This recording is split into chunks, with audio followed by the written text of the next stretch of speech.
എന്താണ് കോൺഫിഡൻസ്? എനിക്കെങ്ങനെ എൻ്റെ ഉള്ളിൽ കോൺഫിഡൻസ് വർദ്ധിപ്പിക്കാം?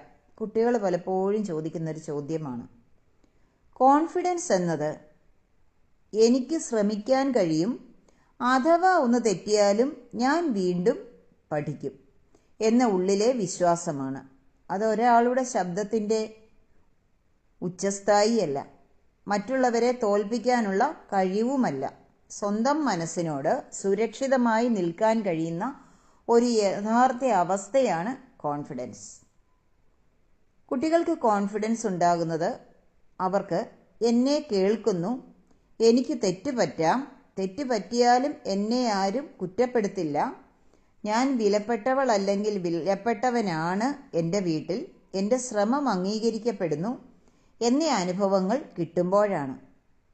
അത് വീട്ടിൽ നിന്നും സ്കൂളിൽ നിന്നും സമൂഹത്തിൽ നിന്നും കിട്ടുമ്പോഴാണ് കുട്ടിക്ക് കൂടുതൽ പ്രയത്നിക്കാൻ തോന്നുക. അതുകൊണ്ട് തന്നെയാണ് കുട്ടികളെ അപ്രീഷിയേറ്റ് ചെയ്യണമെന്ന് പറയാറുള്ളത്.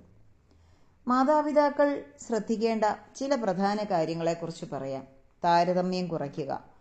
അവളെ പോലെ പഠിക്ക്, അവനെ നോക്ക് എന്ന് പറയുമ്പോൾ കുഞ്ഞ് സ്വന്തം മൂല്യം സംശയിക്കാൻ തുടങ്ങും. താരതമ്യം കോൺഫിഡൻസ് കുറയ്ക്കും. സ്വന്തം വളർച്ച കാണിച്ചു കൊടുക്കുക. ഇന്നലെയേക്കാൾ ഇന്ന് നീ നന്നായി ശ്രമിച്ചില്ലേ, മതി, ഓരോ ബേബി സ്റ്റെപ്പും എടുത്താൽ മതി. തെറ്റാൻ അനുവാദം നൽകുക. തെറ്റുകൾക്ക് ശിക്ഷ മാത്രം കിട്ടുന്ന വീട്ടിൽ കുട്ടി ഭയത്തോടെ മാത്രമേ വളരുകയുള്ളൂ. കോൺഫിഡൻസ് വളരാൻ സേഫ് ഫീലിംഗ് വേണം. തെറ്റി, അതിൽ നിന്ന് എന്താണ് പഠിക്കാൻ പറ്റിയത്? അങ്ങനൊന്ന് ചോദിച്ചാൽ പോരെ? തെറ്റൊക്കെ സാധാരണമാണ്, എല്ലാവർക്കും തെറ്റുപറ്റും. അമ്മയ്ക്കും തെറ്റുപറ്റാം, അച്ഛനും തെറ്റുപറ്റാം. കുട്ടിക്ക് വീണ്ടും കാര്യങ്ങൾ ചെയ്യുവാനുള്ള ശക്തി ഉണ്ടാവുകയാണ്. കുഞ്ഞിൻ്റെ വാക്ക് കേൾക്കുക. കുഞ്ഞ് പറയുന്ന ചെറിയ കാര്യങ്ങൾ പോലും ശ്രദ്ധിച്ച് കേൾക്കുക. കേൾക്കപ്പെടുന്ന കുട്ടിക്ക് സെൽഫ് വർത്ത് വളരും. ചെറിയ ചെറിയ ഉത്തരവാദിത്തങ്ങൾ നൽകുക. കുപ്പിക്കകത്ത് വെള്ളം നിറയ്ക്കുക, പുസ്തകം ക്രമപ്പെടുത്തുക, അതിഥിയെ സ്വീകരിക്കുക. എനിക്ക് ചെയ്യാൻ കഴിയുമെന്ന അനുഭവം കോൺഫിഡൻസ് ഉണ്ടാക്കും. മറ്റെന്ത് കാര്യം ചെയ്യുന്നതിലും ഏറ്റവും പ്രധാനമാണ് ചെറിയ ചെറിയ ഉത്തരവാദിത്തങ്ങൾ കൊടുക്കുന്നതും വീട്ടിലെ ഓരോ സാഹചര്യങ്ങളും എക്സ്പീരിയൻസ് ചെയ്യിക്കുവാൻ കുട്ടിക്ക് സാഹചര്യങ്ങൾ ഒരുക്കി കൊടുക്കുന്നതും. ശ്രമത്തെ പ്രശംസിക്കുക. റിസൾട്ട് മാത്രം പ്രശംസിക്കാതെ എഫേർട്ടിനെ പ്രശംസിക്കുക.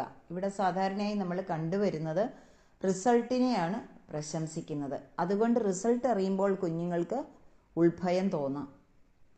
റിസൾട്ടിന് വേണ്ടിയല്ല, കുട്ടിയുടെ ശ്രമത്തിന് വേണ്ടിയാണ് നിങ്ങളുടെ അഭിനന്ദനങ്ങൾ ഉണ്ടാവേണ്ടത്. നീ വളരെ കോൺസെൻട്രേഷനോടെ അത് ചെയ്തില്ലേ, കൊള്ളാം, നന്നായിട്ടുണ്ട്, നിന്റെ ശ്രമം വളരെ അഭിനന്ദനീയമാണ്. കുട്ടിയോടൊന്ന് പറയാം, ഒന്ന് തോളത്ത് തട്ടാം, ഒരു ചോക്ലേറ്റ് വാങ്ങിക്കൊടുക്കാം. ഇത് ഗ്രോത്ത് മൈൻഡ് സെറ്റ് ഉണ്ടാക്കിയെടുക്കും കുട്ടിക്ക്. ഭയപ്പെടുത്തുന്ന ഭാഷ കുറയ്ക്കുക. നിനക്കൊന്നും പറ്റില്ല, നീ വീഴും, നീ തോറ്റുപോകും, നീ തോറ്റാൽ പിന്നെ ഞാനെങ്ങനെ മറ്റുള്ളവരുടെ മുഖത്ത് നോക്കും. ഈ ഒരു ചോദ്യം മതി കുട്ടിയുടെ സകല കോൺഫിഡൻസും തീരാൻ. ഇത്തരം വാക്കുകൾ കുട്ടിയുടെ ഉള്ളിലെ ശബ്ദമായി പിന്നീട് കുട്ടിയെ തളർത്തിക്കൊണ്ടിരിക്കും. പകരം ശാന്തമായി ശ്രമിക്കൂ, ഞാൻ കൂടെയുണ്ട്, കുറച്ച് സമയം റെസ്റ്റ് എടുക്കൂ, നമുക്കൊന്ന് കളിക്കാം, നമുക്കൊന്ന് വെളിയിൽ പോയി വരാം, ഒന്ന് ചില്ല് ചെയ്യാം, കുട്ടിയോട് പറയൂ. വീട്ടിൽ കാം അറ്റ്മോസ്ഫിയർ ഉണ്ടാക്കുക. ശാന്തമായ അറ്റ്മോസ്ഫിയർ ഉണ്ടാക്കുക. എങ്കിലേ കുട്ടിയുടെ നെർവസ് സിസ്റ്റം കാം ആകുകയുള്ളൂ. എങ്കിൽ മാത്രമേ കുട്ടിക്ക് പഠനത്തിനുള്ള താല്പര്യമുണ്ടാവൂ, കോൺഫിഡൻസ് വളരൂ.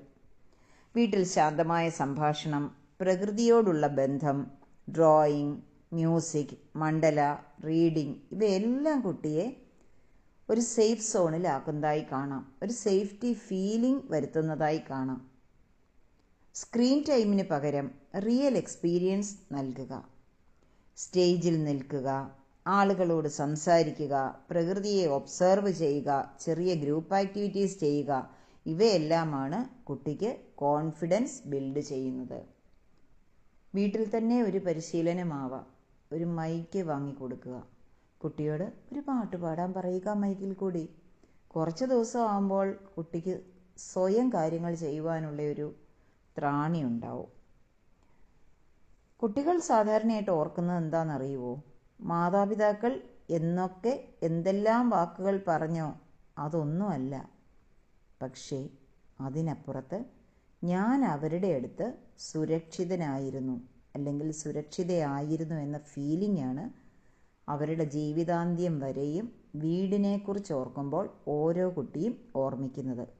അവിടെ നിന്നാണ് യഥാർത്ഥ കോൺഫിഡൻസ് ആരംഭിക്കുന്നത്, ബാല്യത്തിൽ. ഈ കോൺഫിഡൻസാണ് കുട്ടിയുടെ മരണം വരെയും നയിക്കുന്ന കോൺഫിഡൻസ്. ഇങ്ങനെ കോൺഫിഡൻസ് കൊടുത്ത് വളർത്തുന്ന ഒരു കുട്ടിയെ ഒന്നിനും തകർക്കാനാവില്ല, ഒരനുഭവത്തിനും. നാളെ മറ്റൊരു വിഷയവുമായി കാണാം.